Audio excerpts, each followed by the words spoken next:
সহিহ বুখারীর বর্ণনা, সালাসাতুন ফিল গার।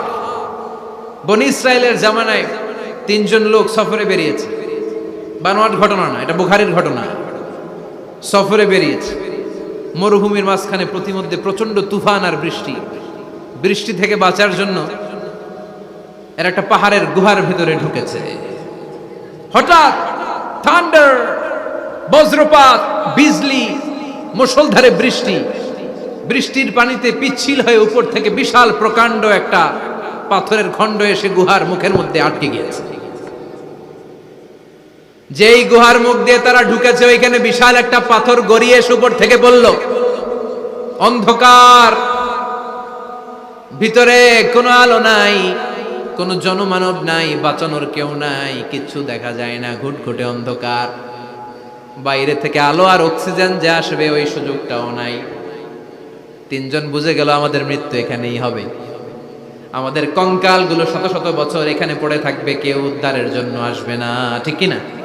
বাঁচানোর কেউ নাই, অক্সিজেন যতটুকু আছে কিছুক্ষণ পরে এটাও শেষ হয়ে যাবে। তিনজনের একজন বলল আমাদের বাঁচানোর কেউ নাই, একজন ছাড়া তিনি কে? আমাদের তিনজনের জীবনের এমন কোন নেক আমল আছে কিনা যেটা দিয়ে আল্লাহর কাছে দোয়া করা যায়? কার জীবনে কি নেক আমল আছে যেই নেক আমলটা দুনিয়ার কোনো মানুষকে দেখানোর জন্য করা হয় নাই, শুধু করা হয়েছে কার জন্য? এরকম কোন নেক আমল থাকলে দোয়া করা শুরু করো, এছাড়া আমাদের বাঁচার কোনো উপায় নাই। একজন দোয়া করা শুরু করলো, হাদিসে লম্বা একটা হাদিস, আমি সরল বঙ্গানুবাদ শোনাচ্ছি। একজন দোয়া করা শুরু করলো, একজন বলতে শুরু করলো, আল্লাহুম্মা কানা লি আবাওয়ান শাইখান কাবীরান। ও আল্লাহ, আমার বৃদ্ধ বৃদ্ধা মা বাবা ছিল, আমি পেশায় ছিলাম রাখাল, প্রতিদিন রাখালগিরি করার পরে, ছাগলের দুধ দহন করার পরে যখন বাসায় ফিরে আসতাম, সবার আগে আমি আমার আব্বা আম্মারে দুধ খাওয়াতাম। আব্বা আম্মাকে দুধ খাওয়ানোর পরে আমার সন্তানদের মুখে, আমার স্ত্রীদের মুখে আমি দুধ তুলে দিতাম। একদিন আমার আসতে দেরি হয়ে গেল, এসে দেখি আব্বা আম্মা ঘুমিয়ে গেছে। দুধের বাটি নিয়ে আমি আব্বা আম্মার মাথার সামনে দাঁড়িয়ে রইলাম।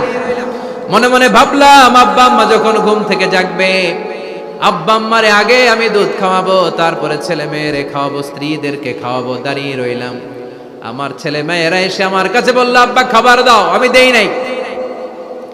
ক্ষুধার জ্বালায়, ক্ষুধার যন্ত্রণায় পাগল পড়া হয়ে আমার কলিজার টুকরা ছেলে মেয়েগুলো আমার পায়ের মধ্যে পড়ে কাঁদতে লাগলো, আব্বা একটু দুধ দাও, ক্ষুধা লেগেছে। ও আল্লাহ, আমি দেই নাই। ফজর পর্যন্ত দাঁড়িয়ে রইলাম। ফজরের সময় যখন আব্বা আম্মা ঘুম থেকে উঠলেন, সবার আগে আব্বা আম্মারে দুধ খাওয়ালাম, তারপরে ছেলে মেয়েদের মুখে তুলে দিলাম। ও আল্লাহ, ও আল্লাহ, ওই দিনে সারা রাতটা আমি দাঁড়িয়ে আব্বা আম্মার জন্য যে দাঁড়িয়েছিলাম, দুনিয়ার কাউরে দেখানোর জন্য নয়, শুধু তোমারে খুশি করার জন্য। ওই রাতের ইবাদতটা যদি তোমার কাছে পছন্দ হয়, ফাফাররিজ আন্না মা নাহনু ফি, আজকে যেই বিপদে আমরা আছি, বিপদ থেকে তুমি বাঁচাও। বলার সাথে সাথেই 1/3, 1/3 পাথরটা ডান দিকে সরে। সুবহানাল্লাহ পড়বেন না? এবার বাইরে থেকে আলো আসতে শুরু করেছে, অক্সিজেন ঢুকতে শুরু করেছে, তাদের মনের মধ্যে স্বস্তি ফিরে এসেছে।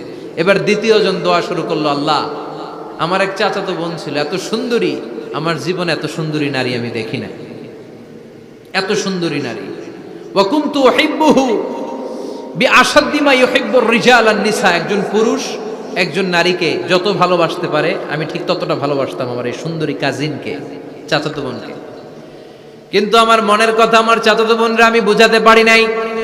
একদিন লজ্জা শরমের মাথা খেয়ে চাচাতো বোনরা আমি বললাম, তোরে আমি বড্ড ভালোবাসি, একান্তে আমি তোরে চাই। চাচাতো বোন বলল, এত এত স্বর্ণ মুদ্রা যেদিন জমাতে পারবা ওই দিন আমারে পাবা। এবার আমি স্বর্ণ মুদ্রা জমাতে লাগলাম, জমাতে জমাতে জমাতে জমাতে বছর শেষে স্বর্ণ মুদ্রার থলে নিয়ে চাচাতো বোনের হাতে দিলাম। চাচাতো বোন আমার অপকর্মে রাজি হয়ে গেল। গোপন একটা রুমের ভেতরে আমরা ঢুকলাম, দুইজনেই জামা কাপড় খুলে নেকেড হলাম, জিনা করব, পাপ কাজ করব। একেবারে ফাইনাল ডেস্টিনেশন আমরা চলে গেলাম। পাপ কাজ যখন আমরা শুরু করব, ইন দা মিন টাইম আমার চাচাতো বোন আমার ডেকে বলে, ও আমার চাচাতো ভাই, ইত্তাকিল্লাহ, ইত্তাকিল্লাহ, আল্লাহরে ভয় কর, আমার সতীত্ব নষ্ট করে দিস না। আল্লাহ ওই মুহূর্ত থেকে ফিরে আসা কোনো পুরুষের পক্ষে সম্ভব ছিল না। ইত্তাকিল্লাহ, এই বাক্যটা শুনে, তোমার আওয়াজ শুনে আমার কলিজার মধ্যে কাঁপুনি ছুটে গিয়েছে। তোমার নাম শুনে আমি আর ধৈর্য ধারণ করতে পারি নাই, চিৎকার মেরে জামা পেড়ে ওই ঘর থেকে বের হয়ে গেলাম। ও আল্লাহ, শুধুমাত্র কেবলমাত্র একমাত্র তোমার ভয়ে ওই দিন আমি আমার চাচাতো বোনের সাথে পাপ কাজে লিপ্ত হই নাই। আল্লাহ রে, ওই দিনের আমলটা যদি তোমার দরবারে কবুল হয়ে থাকে, আজকের বিপদের দিনে তুমি আমাদের বাঁচাও। বলা মাত্রই এই দোয়া আল্লাহর কাছে এত কবুল হয়েছে, কারণ আল্লাহর ভয় এটা পৃথিবীর সবচেয়ে বড় ইবাদত। চিল্লায় বলেন ঠিক কিনা? যাদের হৃদয়ে আছে আল্লাহর ভয়, তারা কভু পথ ভুলে যায় না। আল্লাহর প্রেম ছাড়া এই দুনিয়ায় কারো কাছে কোনো কিছু চায় না। ঠিক কিনা? আল্লাহর ভয় আল্লাহর কাছে সবচেয়ে বড় প্রিয় ইবাদত। আল্লাহর কাছে দোয়াটা এত পছন্দনীয় হয়েছে, মুহূর্তের মধ্যে 2/3 পাথরটা গুহার মুখ থেকে ডান দিকে সরে যায়। 2/3 পাথর এখন সরে গিয়েছে। এবার তারা বেরোতে চেষ্টা করল, দেখে যায় হাত বেরোয়, কারো পা বেরোয়, মাথা বেরোয়, কিন্তু পুরো বডিটা নিয়ে বেরোয়া যায় না। বাকি আছে কয়জন? কথা কন। এবার 3 নাম্বার লোক দোয়া করতে শুরু করেছে, আল্লাহ ইন্নী ইস্তাজারতু উজারা ফাদাফাতু সামানাহুম। আল্লাহ, আমি অনেকগুলো শ্রমিক ভাড়া করেছিলাম, তাদেরকে দিয়ে কাজ করিয়ে তাদের ঘাম শুকিয়ে যাওয়ার আগে প্রত্যেকটা শ্রমিকের পারিশ্রমিক আমি দিয়ে দিয়েছি। সবগুলো শ্রমিক আমার কাছ থেকে পারিশ্রমিক বুঝে নিয়েছে, একজন ছাড়া। একজন না নিয়ে চলে গেছে। তার টাকা তারে আমি বুঝাই দিতে পারি নাই। তার রেখে যাওয়ার টাকা দিয়ে আমি কয়েকটা ছাগল কিনলাম। ওই ছাগল পালতে পালতে বাচ্চা দিল, আরো বাচ্চা দিল, দিতে দিতে বিশাল ছাগলের ডেইরি ফার্ম বানালাম। 1 যুগ পরে ওই শ্রমিক এসে বলে, হে আমার মালিক, 12 বছর আগে তোমার কাছে কাজ করেছিলাম, টাকা কিন্তু নেই নাই, টাকা দাও।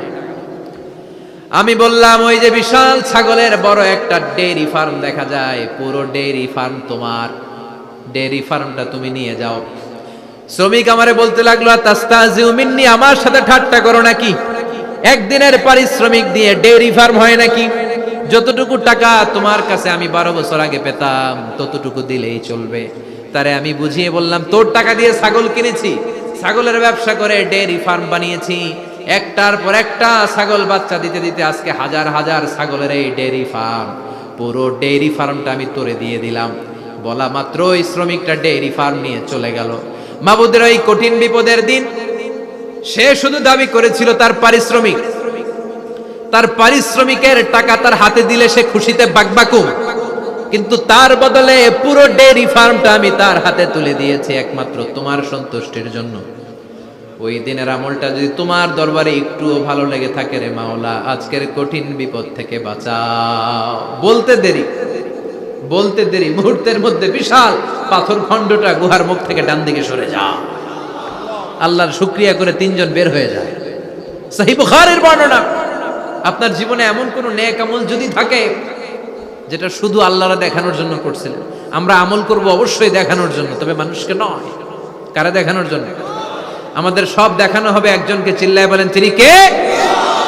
দোয়া করলে যে কবুল হয় বিশ্বাস হয় মুসলমান। নেক আমলের ওসিলা দিয়ে দোয়া কবুল হয়। আপনার জীবনে যদি কোনো নেক আমল থেকে থাকে, যে নেক আমলগুলো আপনি আল্লাহর সন্তুষ্টির জন্য করেছেন, আমি আজকের মাহফিল আল্লাহর নামে একটা কসম কেটে বলে যাই, ওয়াল্লাহি, আল্লাহর কসম করে আমি আপনাদের বলছি, আপনার জীবনের এমন কোনো নেক আমল যদি থাকে যে আমলটা শুধুমাত্র কেবলমাত্র আপনি আল্লাহকে খুশি করার জন্য করেছিলেন, ওই নেক আমলের ওসিলা দিয়ে দোয়া করতে দেরি হবে, দোয়া কবুল হতে দেরি হবে। বিশ্বাস হয়? সন্দেহ লাগছে মনে হয়? বিশ্বাস হয় সবার? নেক আমলের ওসিলা, ওই নেক আমলটা শুধুই হয়েছে কার জন্য? চোখের পানি ছাড়ছিলেন এক রাতে আল্লাহর ভয়ে, কাউরে দেখানোর জন্য না। ওই নেক আমল রাত্রিবেলা হেঁটে যাচ্ছিলেন মসজিদের পাশ দিয়ে, দেখলেন দান বাক্স লেখা, কেউ নাই, কেউ নাই। কচকচে 500 টাকার নোট বের করে ঢুকাই দিছিলেন। এটা হচ্ছে শুধু আল্লাহরে দেখানোর জন্য নেক আমল, ঠিক কিনা? আল্লাকা সিররুন ইনদাল্লাহ বাইনাকা আনতা ওয়া বাইনাল্লাহ, আল্লাকা সাদাকাতুন তাখফা লা ইয়ালামুহা ইল্লাল্লাহ, আল্লাকা সিররুন ইনদাল্লাহ বাইনাকা আনতা ওয়া বাইনাল্লাহ, আল্লাকা সাদাকাতুন তাখফা লা ইয়ালামুহা ইল্লাল্লাহ। সুবহানাল্লাহ পড়েন। হাল্লাকা সিররুন ইনদাল্লাহ, তোমার আর তোমার রবের মাঝে গোপন কিছু আছে কি যেটা আল্লাহ ছাড়া কেউ জানে না? তোমার কি কোনো গোপন দান আছে কি যেটা আল্লাহ ছাড়া কেউ দেখেনি? সুবহানাল্লাহ পড়েন। এমন কোন আমল যে আমলটা আপনি করেছিলেন শুধু আল্লাহর খুশির জন্য, ওই আমলের ওসিলা দিয়ে দোয়া করলে কবুল করবে কে? বিশ্বাস হয়? আপনার এমন কোন নেক আমল যদি থাকে যেটা আপনি আল্লাহরে খুশি করতে করছিলেন, ওইটার ওসিলা করে দোয়া করে দেখেন, ওই দোয়া কবুল করে নিবে কে? রাজি আছেন তো? সব সময় অন্যায় হয়ে গেলে, পাপ হয়ে গেলে তওবা করব কার কাছে? বিপদে আপদে সব অবস্থায় আস্তাগফিরুল্লাহ পড়তে রাজি আছেন তো? আর জিকির চলবে একজনের, চিল্লায় বলেন তিনি কে? আর সব সময় দোয়া করব কার কাছে? রাজি আছেন তো সবাই? আল্লাহ আমাদের সবাইকে কথাগুলো বুঝার ও আমল করার তৌফিক দান করুক। আমরা পড়ি আমিন। আর জোরে পড়ি আমিন।